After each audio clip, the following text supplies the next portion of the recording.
বাফুফে ভবনের সাংবাদিকদের সামনে এনএসসি নির্বাহী পরিচালক কাজী নজরুল ইসলাম ক্ষোভ প্রকাশ করে বলেন, আমরা আইনগত ব্যবস্থা নিব।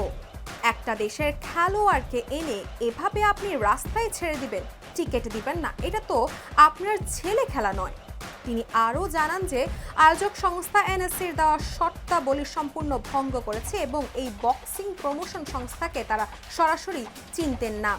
বাংলাদেশ ফুটবল ফেডারেশনের চিঠির ভিত্তিতে ভেন্যু বরাদ্দ দেওয়া হয়েছিল। তিনি কঠোরভাবে হুঁশিয়ারি দেন, যারা দেশের সুনাম নিয়ে অবহেলা বা অবজ্ঞা করছে আমরা আইনগতভাবে তাদের কোনো ছাড় দিব না।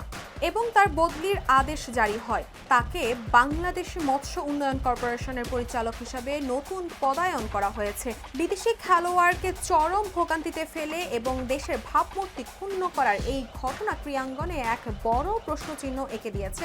খেলাধুলা ইভেন্ট আয়োজনের ক্ষেত্রে যথাযথ তদারকি এবং অনুমোদনের প্রক্রিয়া কি আদৌ মানা হচ্ছে?